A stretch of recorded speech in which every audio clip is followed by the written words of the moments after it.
తీసుకోకుండా అన్ని భరించే కార్యక్రమాలు జగనన్న చేస్తా ఉన్నాడు. ఈరోజు చంద్రబాబు మాట్లాడుతున్నాడు అంగిల్లో. ఎందుకంటే చంద్రబాబు స్వయంగా గాని పార్టీ పెట్టి ఆ పార్టీలో పేదవాడు కష్టాలుగా తెలిసి పేదవాడు చంద్రబాబుని నమ్మి చంద్రబాబు ముఖ్యమంత్రి ఉంటే అది వేరే ఆలోచన ఉంటుంది. కాంగ్రెస్ లో ఉంటూ ఎన్టీ రామారావు పైనే పోటీ చేస్తానని ఒక దౌర్భాగ్యాలు పలికినటువంటి చంద్రబాబు నాయుడు తెలుగుదేశానికి పోయి రామారావు పెట్టినటువంటి పార్టీని వెన్నుపోటు పొడిచి నమ్మించి నమ్మకద్రోహం చేసి వారికి సాగు కారకుడైనటువంటి ఆ పార్టీని లాక్కున్న చంద్రబాబు ఎక్కడ? జగన్మోహన్ రెడ్డి ఇందిరాగాంధీ పార్టీ ఎవరు ఎదిరించినటువంటి పార్టీ సోనియా గాంధీని ఎదిరించి నేను ప్రజలు నమ్ముకుంటున్నాను. మా నాన్న వచ్చాడు, మా నాన్న ఆంధ్రప్రదేశానికి ఒక యుగ పురుషుడిగా వచ్చాడు, ఫీజు రిమెంట్మెంట్ చేశాడు. ఆయన అన్యాయంగా కాంగ్రెస్ చంద్రబాబు కలిసి కుట్రబన్ని ఆయన్ని సాగు కారకులైనారు. నీ పార్టీ నాకు అవసరం లేదని సొంత పార్టీ పెట్టి వాళ్ళ తండ్రి ఫోటో పెట్టుకొని ప్రజలకు వచ్చి ఓదార్పేత్ర చేసి అదే విధంగా మన మన్నలందరూ కూడా పొందినటువంటి వ్యక్తి జగన్మోహన్ రెడ్డి. ఏ రోజు కూడా జగన్మోహన్ రెడ్డి కులం చూళ్ళ, పార్టీ చూళ్ళ, మతం చూళ్ళ. చంద్రబాబు ఏమేమి చూశాడంటే ఎస్సీగా మేము పుడతామన్నాడు, బీసీలు నా మనుషులు అన్నారు. బీసీలకు చేసింది జీరో, ఎస్సీలకు చేసింది జీరో. ఎవరికి కూడా ఒక పని చేసినటువంటి దాఖలాలు కూడా లేదు. నేను చంద్రబాబు క్లాస్మేట్, నేను వారి యొక్క గుణగణాలు చెప్తే ఈ రోజంతా చెప్పవలసు.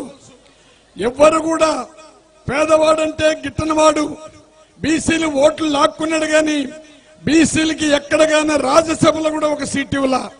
ఈ రోజు జగన్మోహన్ రెడ్డి గారు రాజ్యసభలో కూడా 4 సీట్లు ఇచ్చి బీసీలకి 2 యాదవాస్కి ఇచ్చి కార్పొరేషన్ వేసి బీసీలకి దాదాపు 57 నుంచి 64 కార్పొరేషన్లు బీసీలకి ఎస్సీ ఎస్టీ బీసీ మైనార్టీలకు ఇచ్చి చరిత్ర సృష్టించిన జగన్మోహన్ రెడ్డి అయితే చంద్రబాబు ఓటు దాహంతో, పదవి దాహంతో ఎవరిని వెన్నుపోటు పడవాలి, ఎవరిని నమ్మించి వంచన చేయాలనే దృక్పథంతో ఆయన పోరాడుతున్నాడు. ఒకటి మాత్రం మీకు అందరికి చెప్తున్నాను, టైం ఎక్కువ అయ్యింది, దయచేసి ఒకటి ఆలోచించండి మీరు అందరూ కూడా. ఈరోజు చంద్రబాబు, ఈనాడు, TV5, జ్యోతి, చంద్రబాబు నాయుడు, పవన్ కళ్యాణ్, ఇంకొకరు కూడా వస్తున్నారంట. వీళ్ళందరూ ఎందుకు వస్తున్నారో ఒక తూరి ఆలోచించండి.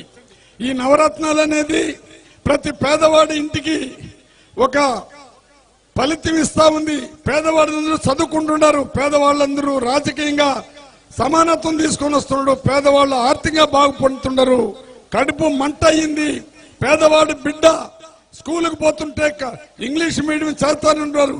చంద్రబాబు, నీ బిడ్డని ఏమైనా నువ్వు గవర్నమెంట్ స్కూల్లో పుట్టి చదివించినావా? అయ్యా రామోజీరావు, నీ బిడ్డని, నీ మనల్ని ఎక్కడైనా ఇంగ్లీష్ మీడియం చదివించినావా? అయ్యా జ్యోతి పేపర్ అయినా నీ కడుపు మంట మాకు అర్థం కాల. అందరూ ఒకటవుతున్నారు, కాలిపోతున్నారు, ఏడుస్తున్నారు. జగన్మోహన్ రెడ్డిని ఏ విధంగా బురద జల్లారంట. ఈరోజు మాట్లాడుతున్నారు వాళ్ళు. ప్రతిరోజు మీరు ఈనాడు, జ్యోతి పేపర్ చదవకుండా వదిలేస్తేనే మనకు మెంటల్ గా మనం ప్రిపేర్ అవుతాము.